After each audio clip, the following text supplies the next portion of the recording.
Carlos Sánchez Berzaín, por supuesto, es un dignísimo, yo diría que indispensable representante del Inter-American Institute for Democracy, y va a abordar un tema que a mí me parece de un enorme interés, que son las relaciones económicas de Cuba y del denominado socialismo del siglo XXI. Voy a tener que cerrar gracias, buenas tardes. No vamos a describir lo que es Cuba en un auditorio de expertos en temas cubanos, pero tal vez podemos recordar brevemente lo que conocemos por socialismo del siglo XXI. Respecto a Cuba, me voy a limitar a repetir que es la dictadura más antigua de las Américas y ciertamente la más exitosa, por razones que aquí ya se han explicado y en las cuales trataré de profundizar. El socialismo del siglo XXI es un proyecto castrista, es el resultado de ese saber hacer política de la dictadura castrista que se produce en cuanto un muy débil presidente venezolano recién elegido, con poca vocación democrática pero con el suficiente número de votos y respaldo electoral, con mucha debilidad política e institucional, Hugo Chávez, se acerca desde Venezuela al dictador castrista y se juntan el hambre y la gana de comer. Se junta la necesidad de Chávez de permanecer en el poder, de tener un proyecto, de tener solidez, de no caerse en los próximos meses o ser derrocado en los próximos años, como toda la burguesía y sectores políticos de la Venezuela de entonces preveía, y el hambre que estaba sufriendo la dictadura y a la que estaba sometiendo al pueblo cubano en ese periodo especial que se había producido después de la caída del muro de Berlín y de la desaparición de la Unión Soviética, y por lo tanto la desaparición de la gigantesca mamadera con la que se sostenía la economía y el más o menos buen pasar de la dictadura castrista. El momento económico para la dictadura castrista era extremadamente álgido, ustedes lo conocen, 1999, al punto que tanto los luchadores por la libertad y la democracia cubanos anticastristas como los países democráticos de la región y el mundo esperaban que eso suceda por sí solo y que era cuestión de tiempo. Pero llegó Chávez y con Chávez llegó una cantidad de dinero que en los próximos 10 años se mostraría superior por lo menos en 8 veces, como lo estiman los cálculos académicos, de todo el dinero que la Unión Soviética le había dado a la dictadura castrista en las últimas décadas. Si la comparación entre el dinero del Plan Marshall y el dinero desembolsado a la Cuba castrista por la Unión Soviética es gigantesco y de progresión aritmética, la comparación del dinero dado por la Unión Soviética al dado por Chávez de los recursos venezolanos a la dictadura castrista tiene progresión geométrica, porque además se le otorga a ese dinero un sentido político. Lo primero que produce esta unión es la estabilidad del gobierno venezolano, la aparición de un proyecto de naturaleza regional que no es nuevo, en el que simplemente se recrea la idea del foquismo de los años 60 del castrismo, que quería expandir su revolución por América Latina, pero ya no sería un foquismo guerrillero, sino sería un foquismo electoral.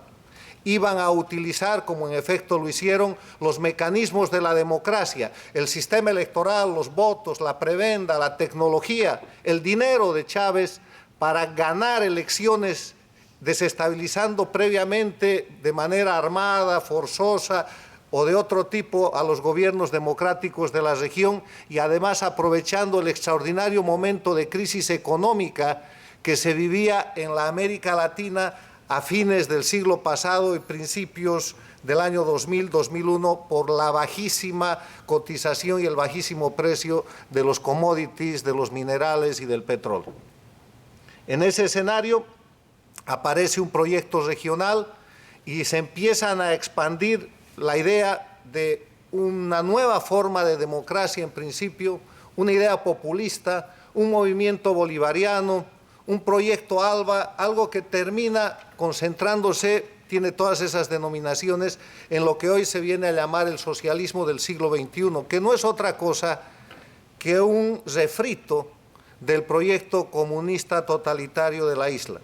con mucho dinero, con mucha propaganda, con gran habilidad política, porque si bien es cierto que Chávez pone el dinero en esa sociedad, no es menos cierto que Cuba pone el know-how, el saber hacer política, el conocer la región, el saber penetrar gobiernos, el saber desestabilizar gobiernos y el saber disfrazar, como lo ha hecho, de democracia, procedimientos de ruptura de la institucionalidad y del Estado de Derecho para formar dictaduras que ahora gobiernan con apariencia de democracia. No voy a describir el proceso que se da a partir del año 99, 2000, 2001 en adelante, pero les puedo mostrar el resultado que llega a su momento de mayor éxito y mayor auge seguramente cuando Chávez fallece. Y ese momento se da con el control del Ecuador, con Rafael Correa, con el control de Bolivia, con Evo Morales, con el control de Nicaragua a través de Ortega, con la penetración y control y casi subordinación de la Argentina a través de los Kirchner, con los intentos fallidos o a medias en Salvador, Honduras, Guatemala, con la expansión de proyectos económicos como el Petrocaribe, que permite tener los votos necesarios para controlar la Organización de Estados Americanos y hacer del secretario general de esa organización, el vergonzante y vergonzoso Insulza, simplemente un instrumento del manejo dictatorial desde la isla del castrismo. El socialismo del siglo XXI no es otra cosa que el resultado de la genialidad política de una dictadura que se puede ser genial cuando no se tiene principios, cuando no se tiene límites, cuando no se tiene ley, cuando no se tiene a quién rendir cuentas, cuando el crimen no es un límite, sino un instrumento más para conseguir los objetivos. Esa genialidad aplicada a la política por una suerte de mecanismos crea lo que hoy día conocemos desde hace rato como el socialismo del siglo XXI, que no son otra cosa que un grupo de países no democráticos, liderados y sometidos a la dictadura castrista por la vía de la subordinación política, que están integrados por los gobiernos del Ecuador, de Bolivia, de Nicaragua, de Venezuela, obviamente, porque muerto Chávez desaparece la apariencia de liderazgo que tenía Chávez y es reemplazada automáticamente no por el liderazgo, sino por el control que Cuba tiene sobre Venezuela, fundamentalmente sobre su economía, sobre su gobierno y sobre el resto de los países. Se podría decir más del socialismo del siglo XXI, pero creo que el resto ustedes lo conocen o se lo imaginan o lo pueden ver en los periódicos. El tema es que la relación económica que a partir de esa creación y dominación política produce la dictadura castrista es muy importante y se ve hoy día en las economías de los países. Si empezamos por Venezuela, que empezó siendo el socio capitalista de este proyecto, vamos a ver que la relación económica con Cuba ha generado el desastre y la crisis de una Venezuela que, como bien ha dicho Beatriz Rangel, espera que después de la crisis en la que de la relación venezolana-cubana, de la relación chavista-castrista, donde Venezuela va a quedar en peor condición que Cuba, esperan los venezolanos optimistas como Beatriz que Venezuela se pueda reconstruir y pueda elaborar un futuro en el que ya no sea productora de una materia prima, sino productora de un valor agregado y productora de capital.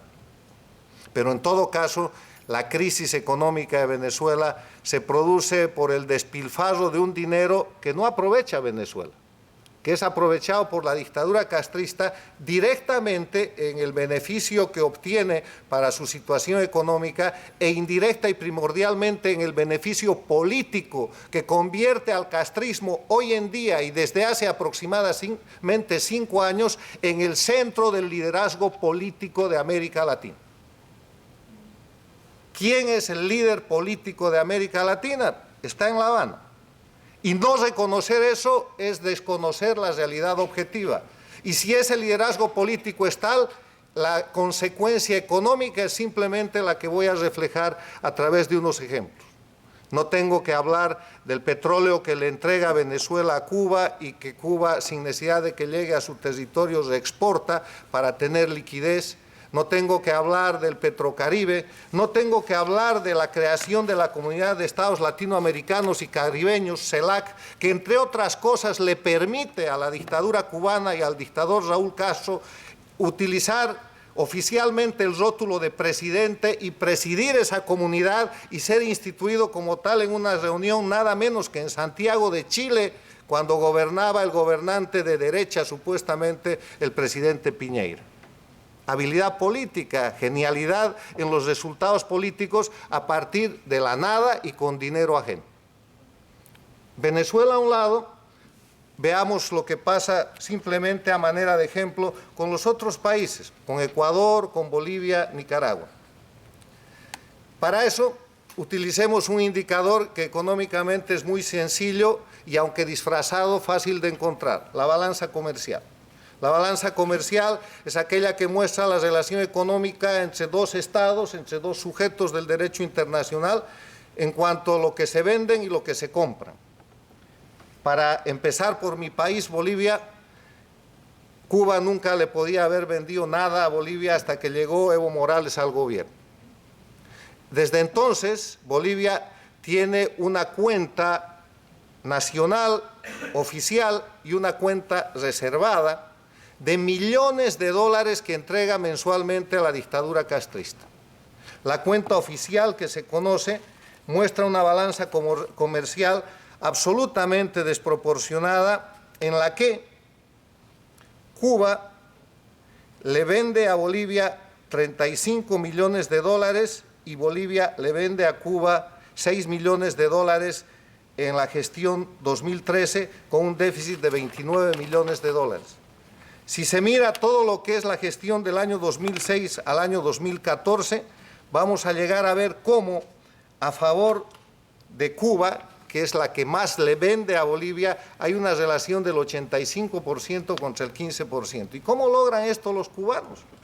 El régimen castrista le proporciona al régimen de su subordinado Evo Morales en Bolivia servicios, convenios, han firmado tratados internacionales que van desde el hecho de que Cuba ayuda al fortalecimiento del poder legislativo de Bolivia. Como la dictadura castrista tiene experiencia en democracia, o más bien como Bolivia ha dejado de ser una democracia, los fiscales, ni siquiera los legisladores de Bolivia y de Cuba firman un convenio para fortalecer el poder legislativo en Bolivia, que es simplemente una dependencia del dictador boliviano, que en vez de legislar lo que hace es tratar de legalizar a priori o a posteriori todos los exabruptos que allí se cometen. Pero para que esto suceda con toda desvergüenza, el gobierno boliviano le paga al gobierno cubano. Además de eso, el gobierno cubano asesora al gobierno boliviano en áreas del servicio de correos y de comunicación, seguramente para la intervención de la documentación del pueblo boliviano y de lo que por allí circula. En agricultura, obviamente, millones de dólares con los médicos,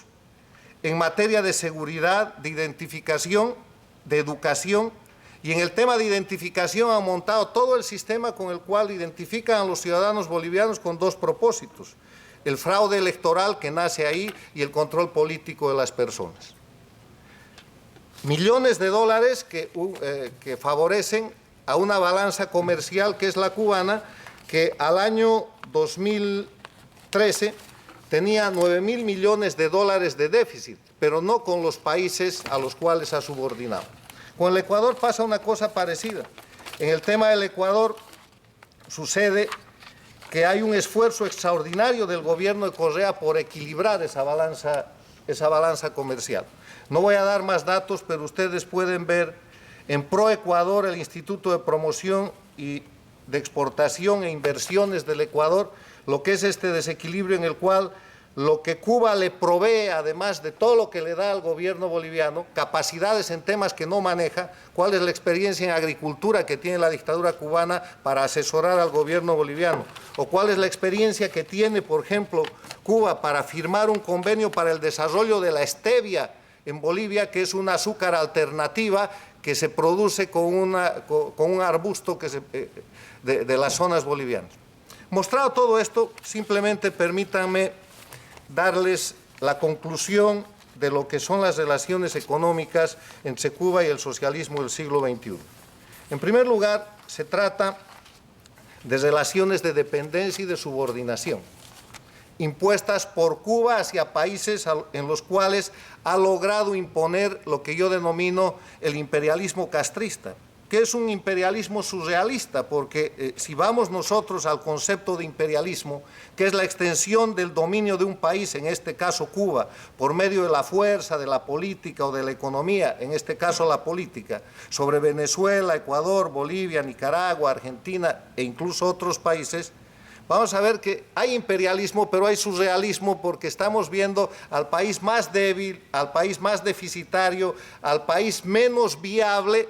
imponiendo condiciones y obteniendo beneficios importantes de países que en algún momento tuvieron una independencia. El discurso del imperialismo capitalista es un cuento, porque Estados Unidos, con todo lo imperialista que se lo acusa de ser, y no me corresponde defenderlo, le saca menos dinero y genera menos dependencia que la dictadura castrista ha generado respecto a Venezuela, Bolivia, Ecuador y Nicaragua, y que está demostrada por las cifras de los balances y de los estados financieros de los bancos centrales y ministerios de finanzas de cada país. No son relaciones económicas, son relaciones políticas y son sobre todo relaciones entre dictaduras. Esta relación terminará cuando la democracia vuelva a los países que están bajo la dependencia del castrismo, que yo espero suceda antes y al margen del proceso que el gobierno castrista está llevando ahora y que ha denominado normalización. Gracias.